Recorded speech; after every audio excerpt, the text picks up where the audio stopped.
আজকে আমরা বিএড প্রথম সেমিস্টারের কোর্স 1.1.4 যে পেপারটা রয়েছে ল্যাঙ্গুয়েজ অ্যাক্রস দ্য কারিকুলাম, সেই বিষয় নিয়েই প্রথম যে অধ্যায়ের ভাষা ব্যবহারের তাত্ত্বিক পটভূমি অর্থাৎ theoretical background of language uses সেই সম্পর্কে আলোচনা করব। তো ভাষা ব্যবহারের প্রথমেই জানতে হবে যে ভাষাটা কী।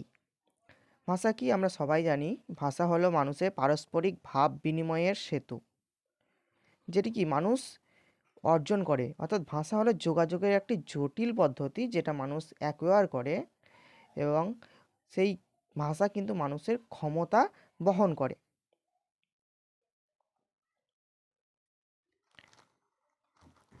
ডেভিড ক্রিস্টালের মতে language as human vocal noise use systematically and conventionally by a community for purpose of communication. তাহলে কি বলছে এখানে, দুটি জিনিস হচ্ছে সিস্টেমেটিক্যালি আর একটা হচ্ছে কনভেনশনালি। সিস্টেমেটিকভাবে কিন্তু এই ভাষাটা ব্যবহার করা হয় কিসের জন্য? কমিউনিটিতে কমিউনিকেশন করার জন্য। এখন দেখব ভাষার ভূমিকা। Function of language. ভাষা হলো মানব সভ্যতার দর্পণ। এই ভাষার বহু কাজ রয়েছে, তার মধ্যে কিছু হলো ভাষা হলো বর্ণনাত্মক অর্থাৎ এক্সপ্রেসিভ। Language is expressive. ভাষা যোগাযোগ সৃষ্টি করে, যোগাযোগ থেকে তথ্য সংগৃহীত হয়। সেই তথ্য আমরা কোনো কিছুর বর্ণনা, প্রকাশ, অনুভূতি, প্রয়োজন ইত্যাদি বিষয়গুলিকে তুলে ধরতে পারি। তাহলে ল্যাঙ্গুয়েজ বা ভাষা আমাদেরকে যে তথ্য পাই, সেই তথ্যের ভিত্তিতে আমাদেরকে বর্ণনা, প্রকাশ, প্রয়োজন, অনুভূতি সবগুলোই কিন্তু আমরা প্রকাশ করি। Verbal communication to describe things, people and ideas. 2 নম্বর হচ্ছে ভাষার প্রত্যক্ষণ। Language is observation. কীরকম? বিভিন্ন তথ্য আমরা যা লক্ষ্য করি তাকে ভাষার মাধ্যমে উপস্থাপন করা হয়। ভাষা হলো আমাদের পর্যবেক্ষক। সঠিক যোগাযোগ আমাদের প্রত্যক্ষণকে শক্তিশালী করে। এরপরে যেটি রয়েছে সেটি হলো ভাষার ভাবনার পরিচয়বাহী। Experience thoughts. ভাষার দ্বারা আমরা কী করি, যে আমাদের চিন্তার মধ্যে দিয়ে যে অভিজ্ঞতা সেগুলিকে কিন্তু প্রকাশ করতে পারি। আমরা যেটা ভাবি সেটা প্রকাশ করার জন্য আমাদেরকে ভাষার ব্যবহার করতে হয়। ভাষা ব্যবহার না করলে আমার মনের মধ্যে যে ভাবনাগুলো রয়েছে বা যেটা আমরা চিন্তনের ফলে যেটা ভাবছি সেটা প্রকাশ করে কিসের মাধ্যমে? সেটা হচ্ছে ল্যাঙ্গুয়েজ বা ভাষার মাধ্যমে। ভাষার অনুভূতি প্রকাশের মাধ্যম। Expressions feelings. ভাষা অনুভূতি প্রকাশ করে, যেমন বন্দে মাতরম যে স্লোগানটি বা গানটি দেশাত্মবোধক, মানুষের ভারতবাসীর মনে অনুভূতি সৃষ্টি করে। তাই ভাষার মাধ্যমে আমাদের অনুভূতিও প্রকাশ হয়। ভাষা প্রয়োজন ভিত্তিক, অর্থাৎ আমাদের নিজের প্রয়োজন বা অন্য কোনো প্রয়োজনগুলিকে সঠিকভাবে ভাষার মাধ্যমেই তুলে ধরা যায়। এদিক থেকে ভাষা ব্যবহারিক। আমাদের দৈনন্দিন জীবনে অনেক প্রয়োজন যা ভাষার মাধ্যমে প্রতিফলিত হয়। বাচ্চারা যখন কথাও বলতে পারে না, দেখবে তখন তারা খিদে পেলে তারা কিন্তু কাঁদতে শুরু করে। তখন তার মা বুঝতে পারে যে তাই বাচ্চার খিদে পেয়েছে। অর্থাৎ ভাষার মাধ্যমে কি হচ্ছে, আমাদের যে প্রয়োজন সেটা প্রকাশ পাচ্ছে। এছাড়াও ভাষা প্রভাবক হিসাবে কাজ করে। কীরকমভাবে? ভাষা প্রভাবিত করে, একে অপরকে প্রভাবিত করে। ভাষা ভাবনাকে নিয়ন্ত্রণ করে। আমাদের ভাবনা, সেই ভাষা আমরা যে ভাবি সেটাকে ভাষার দ্বারাই কিন্তু নিয়ন্ত্রণভাবে আমরা সেই প্রকাশ করি। প্রত্যক্ষ জাগতিক প্রকৃতিকে নতুন করে ব্যাখ্যা করে হচ্ছে ভাষা। প্রভাবশালী নেতৃত্ব ভাষাকে ব্যবহার করে, যেমন তোমরা আমাকে রক্ত দাও, আমি তোমাদের স্বাধীনতা দেব। এই যে একটি লাইন, সেটা গোটা ভারতবাসীকে নেতাজি সুভাষচন্দ্র কী করে প্রভাবিত করেছিল, এবং নেতাজি নিজেও অনুপ্রাণিত হয়েছিল। তাহলে ভাষার মাধ্যমে আমরা কত কিছু করছি। এছাড়াও গণতান্ত্রিক দেশে কথা বলার স্বাধীনতা রয়েছে। বাক স্বাধীনতাকে কিন্তু সরাসরি গণতন্ত্র রক্ষার ব্যবহার হিসাবে ব্যবহার করা হয়। ভাষা আত্মপরিচয় বহন করে।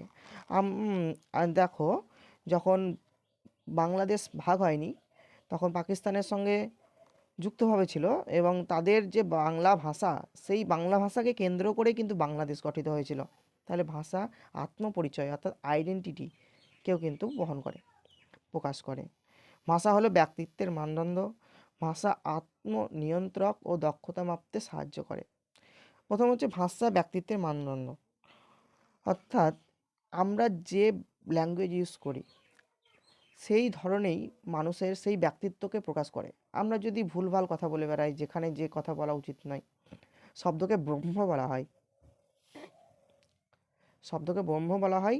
তাই শব্দ হচ্ছে সেই ভাষারই অংশ। সেই ভাষা যদি ঠিকঠাক কোন সময় কিভাবে বলতে না জানা হয়, তাহলে তার কি বলি আমরা, এই ব্যক্তিত্বহীন মানুষ। অর্থাৎ ভাষা মানুষের ব্যক্তিত্বের মানদণ্ড নির্ণয় করে। এছাড়া ভাষা আত্মনিয়ন্ত্রক ও দক্ষতা মাপতে সাহায্য করে। কোনো একটি মূর্খ যদি আমি ধরি, স্যুট প্যান্ট বুট পরে চলে এসেছে, ঠিক আছে, সে বসে আছে, তো আর একজন পণ্ডিত যিনিও সাধারণ বস্ত্র পরে এসে বসে আছে, বা কোনো একটি ভিখারির সাজে এসে বসে আছে, দুজনের মধ্যে আমরা বুঝবো কীভাবে, তাদের দক্ষতা আমরা মাপবো কীভাবে? তারা যখনই তাদের মুখ থেকে শব্দ নির্গত করবে, অর্থাৎ কথা বলবে, তখন কিন্তু তাদের কথাবার্তার মাধ্যমেই তাদের দক্ষতা আমরা মাপতে পারবো যে এ মূর্খ না এ পণ্ডিত। ঠিক আছে, এরপর হচ্ছে ভাষা গতিশীল। ল্যাঙ্গুয়েজ ইজ ডাইনামিক, অর্থাৎ ভাষা কিন্তু পরিবর্তন হয়। ভাষার মধ্যে অন্যান্য ভাষা থেকেও আগত হয়, আবার অনেক বিয়োজন হয়, বা আমরা ব্যাকরণকেও চেঞ্জ করতে পারি। আচ্ছা, ব্যাকরণ এবং ভাষা দুটো কিন্তু ব্যাকরণকে কখনো ভাষা ফলো করে না, কিন্তু ভাষাকে ব্যাকরণ ফলো করেই রচিত হয়। তাই ভাষা হচ্ছে ডাইনামিক, অর্থাৎ গতিশীল, পরিবর্তন করা যায়। ভাষা একত্রিত করে কীরকমভাবে? কোনো উৎসবে বা কোনো একটা অনুষ্ঠানে আমাদের ভাষার সাহায্যে কিন্তু মানুষের অনুভূতিকে জাগ্রত করে একত্রিত করা হয়। ঠিক আছে, এছাড়াও ভাষা আমাদের সম্পর্কের পরিচয়বাহী। ভাষা সম্পর্কের পরিপূরক। আমাদের পারস্পরিক সম্পর্ক, বন্ধুবান্ধব পূর্ণ সম্পর্ক ভাষার মাধ্যমেই গড়ে ওঠে। ভাষা ছাড়াও ছাত্র ছাত্রী, শিক্ষক গুরু কোনো সম্পর্কই কিন্তু তৈরি হতো না। পিতা পুত্রের সম্পর্ক থেকে সমস্ত সম্পর্কই কিন্তু ভাষার দ্বারাই কার্যকারী হয়েছে। হলিডে ভাষার 3টি কাজের কথা বলেছেন। ভাষা বিশারদ ছিলেন হচ্ছে হলিডে। তিনি সার্থকভাবে ভাষার 3টি কাজের কথা বলেছে। একটা হচ্ছে আইডিয়েশনাল ফাংশন, টেক্সচুয়াল ফাংশন এবং ইন্টারপার্সোনাল ফাংশন। আইডিয়াল ফাংশনকে হচ্ছে আমাদের ধারণাগত, ভাবনাগত, মানসিক দৈনন্দিন অভিজ্ঞতা প্রকাশিত হলো ভাষার মাধ্যমে। আমাদের ধারণা, ভাবনাগত, মানসিক দৈনন্দিন অভিজ্ঞতা প্রকাশিত, সেটা হচ্ছে আইডিয়া ফাংশন। এবং টেক্সচুয়াল হচ্ছে যখন পাঠ্যপুস্তককে অনুসরণ করে, তার অর্থ, অবস্থান, সম্পর্ক অনুসৃত ভাষার মধ্য দিয়ে প্রকাশিত হয়। আর একটা হচ্ছে ইন্টারপার্সোনাল ফাংশন। কি? ভাষা আমাদের সম্পর্কের পরিচয়বাহী। ভাষা বা প্রতিষ্ঠান, সমাজ বা জাতীয় স্তরে ব্যক্তিগত প্রাতিষ্ঠানিক সম্পর্ক ভাষার মাধ্যমেই ব্যক্ত হয়। তাহলে হালিডের মতে 3টি কাজ রয়েছে সার্থকভাবে। আইডিয়েশনাল, একটা হচ্ছে টেক্সচুয়াল, একটা হচ্ছে ইন্টারপার্সোনাল ফাংশন। ঠিক আছে, এখন দেখব আমরা পাঠ্যক্রমে ভাষার ভূমিকা কী। Role of language across curriculum.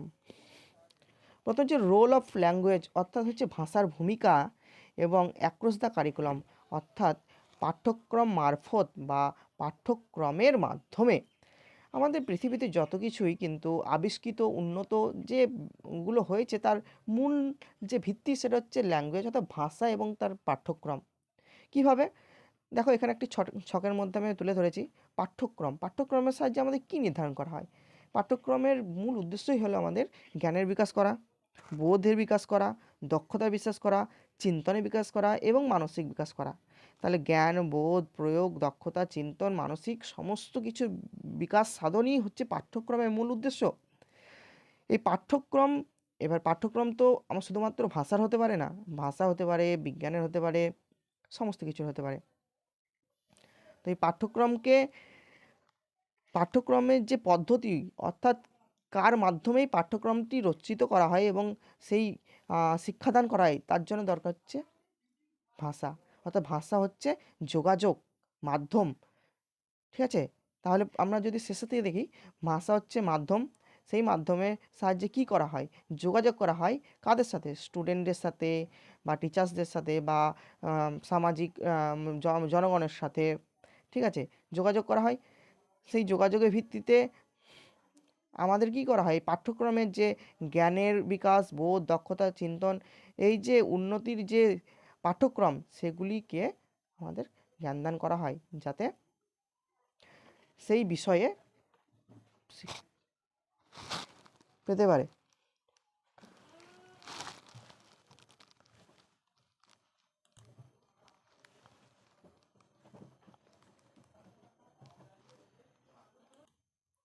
পাঠ্যক্রম কি, সেই বিষয়ে পরবর্তী ক্লাসে আমরা দেখব পাঠ্যক্রম ও ভাষা, কারিকুলাম অ্যান্ড ল্যাঙ্গুয়েজ। ঠিক আছে?